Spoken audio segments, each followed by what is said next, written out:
ন্যূনতম পেনশন বৃদ্ধির দাবিতে টানা ৮ বছর ধরে দেশ জুড়ে আন্দোলন চালিয়ে যাচ্ছে ন্যাশনাল অ্যাজিটেশন কমিটি বা এনএসি। সেই লক্ষ্যে এবার কেন্দ্রীয় কমিটির উদ্যোগে দেশ জুড়ে নয়া কর্মসূচি নেওয়া হয়েছিল।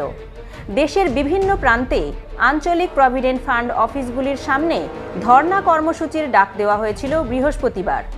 সল্টলেকে করুণাময়ীতে আরপিএফসি অফিসের সামনে প্রতিবাদ কর্মসূচি পালন করা হয় ন্যাকের পশ্চিমবঙ্গ শাখার উদ্যোগে। হাজির ছিলেন পশ্চিমবঙ্গ শাখার সভাপতি শ্রী তপন দত্ত সহ সংগঠনের অন্যান্য নেতৃবৃন্দ। এই ধর্ণা কর্মসূচিতে অংশগ্রহণ করেছিলেন শতাধিক বয়স্ক পেনশন প্রাপক। সল্টলেকের আঞ্চলিক প্রভিডেন্ট ফান্ড অফিসের দায়িত্বপ্রাপ্ত আধিকারিক শ্রী রণধীর কুমারের হাতে দাবিপত্র সহ একটি স্মারকলিপি তুলে দেন তাঁরা। শ্রী কুমারের তরফে বিষয়টি নিয়ে যথাযথভাবে তদবিরের আশ্বাস দেওয়া হয়েছে ন্যাকের প্রতিনিধিদের।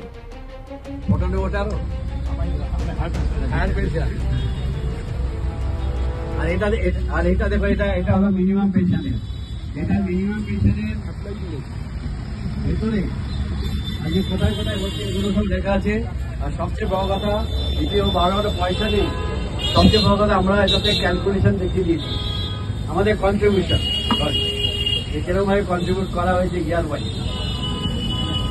তো এগুলো আমরা দেবো এখন। আর আশা করছি খুব শিগগিরই আমরা সুখবরটা পাবো, কারণ এই আন্দোলন সত্যি কথা। আমি সবাইকেই ধন্যবাদ দেব যারা যারা আসতে পেরেছেন। ইভেন ধন্যবাদ দেবো ভগবানকে যে আমাদেরকে অ্যাটলিস্ট এখনো এইটুকু জীবনী শক্তি দিয়েছে যে হাঁটতে পারছি, চলতে পারছি, যে মিটিং অ্যাটেন্ড করতে পারছি। আর আপনারা তাদের থেকে আশীর্বাদ পাবেন যারা সত্যি সত্যি পারছে না। সত্যি এরকম আছে তো, মনে খুব চিন্তা আছে বা চাইছে এখানে আসতে, আমাদের সঙ্গে থাকতে, কিন্তু তার ক্ষমতা নেই। কারো শারীরিক নেই, কারো পয়সা করে মানে মনিটারি ক্ষমতা নেই, সেই জন্য আসতে পারছে না। যার জন্য আমাদের অনেক কম হয়। আজকে আমার প্ল্যান ছিল যদি 1000-এর উপরে লোক হতো আমার এখানে, আমরা একটা মিছিল করতাম, এখান থেকে ওই অব্দি মিছিল করতাম, তারপরে গেট ভেঙে ঢুকে যেতাম। ওদের হিম্মত হতো না যে গেটে ঢুকতে দেবো না। ওরাও দেখতো, তখন দেখতে মিডিয়াও আসতো। কারণ অনেকেই একটা এই যায় আমাদেরটা মিডিয়াতে কেন আসছে না বুঝতে পারছেন? ওরা নিজেরাই বলে 10,000 লোক করুন, দৌড়ে আসবে সব। দেখবেন আজকের বর্তমান পেপারও আছে, মাঝে মাঝে বর্তমানে এমনি দেয় না কেউ, বিরাট পয়সাদের ডিমান্ড থাকে। কিন্তু ওরাও চায় আমাদের সমব্যথী, ওরা চায় তপনদার বলে তপনদা আপনার কিচ্ছু লাগবে না, আমি করে দেবো, আপনার খবর করে দেবো। তা আমরাও চাই এটা জেনুইন ব্যাপার, এটা হয়ে যাক। সবাই করবো দুটো কথা বলতে আজকের এই মিটিং সময়।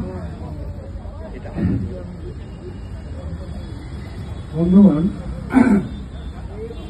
শুভ শারদীয়াটা আমার পক্ষে থেকে আমি বলতে পারছি না, কেননা আমরা এখানে যারা আছি তারা কেউ আমরা শুভ শারদীয়া উপভোগ করার মতন মানসিকতায় বা মনের দিকে বা সবকিছুর দিকে আমরা এখনো আমাদের সন্তুষ্ট করতে পারিনি। তাই যাই হোক, তবুও বলতে হচ্ছে শারদীয়াটা শুভ হোক, সবার মুখে হাসি ফুটুক, এটাই আমার বক্তব্য। কিন্তু কথা হলো, তপনদা আপনাদের সামনে এত সময় বিস্তারিত বক্তব্য রেখেছে, আমার মনে হয় সেটাকে আর লঙ্ঘার করার থেকে আমি শুধু বলবো যে আমরা 2016 সাল থেকে যে ওয়েস্ট বেঙ্গল থেকে আমরা যে আন্দোলন করে চলেছি, সেটা কিন্তু দীর্ঘদিন ধরে শুধু কলকাতার বুকেই নয়, সেন্ট্রালে আজকে দিল্লি বলুন, হায়দ্রাবাদ বলুন, বা যে পশ্চিমবঙ্গের সমস্ত স্টেটে আমরা কিন্তু এইভাবে আন্দোলন করে চলেছি। আর সব থেকে বড় কথা যে আমাদেরকে আজকে প্রধানমন্ত্রী সবার জন্য চিন্তা করছে, কিন্তু আমি মনে করি যে আমাদের সঙ্গে পুরোপুরি জাগলারি করে চলেছে, পুরো নাটকবাজি করে চলেছে। কেন বলছি? হয়তো ভাবতে পারেন যে প্রধানমন্ত্রী সম্বন্ধে আপনারা এই কথা বলছেন। আমি বলছি হ্যাঁ, আমি প্রধানমন্ত্রী সম্পর্কে এই কথা বলছি। উনি একজন নাট্যবাদ। কেননা উনি 2023-এ আমাদের সেন্ট্রাল কমিটির সঙ্গে বসেছিলেন।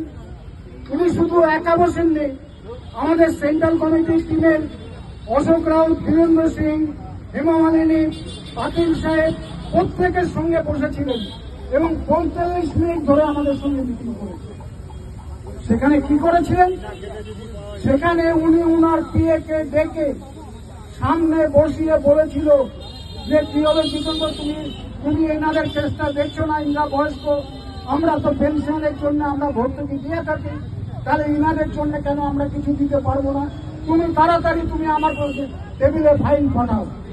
আজকে 2023 হয়ে গেল, 2025 হয়ে গেল, উনার কি এখনো সেই ফাইল আসেনি? নাকি উনি নাটক করে গেছিলেন আমাদের সঙ্গে? তবে বন্ধু, আমাদের কিন্তু শেষ কথা, আমরা আর এই নাটক দেখতে রাজি নই।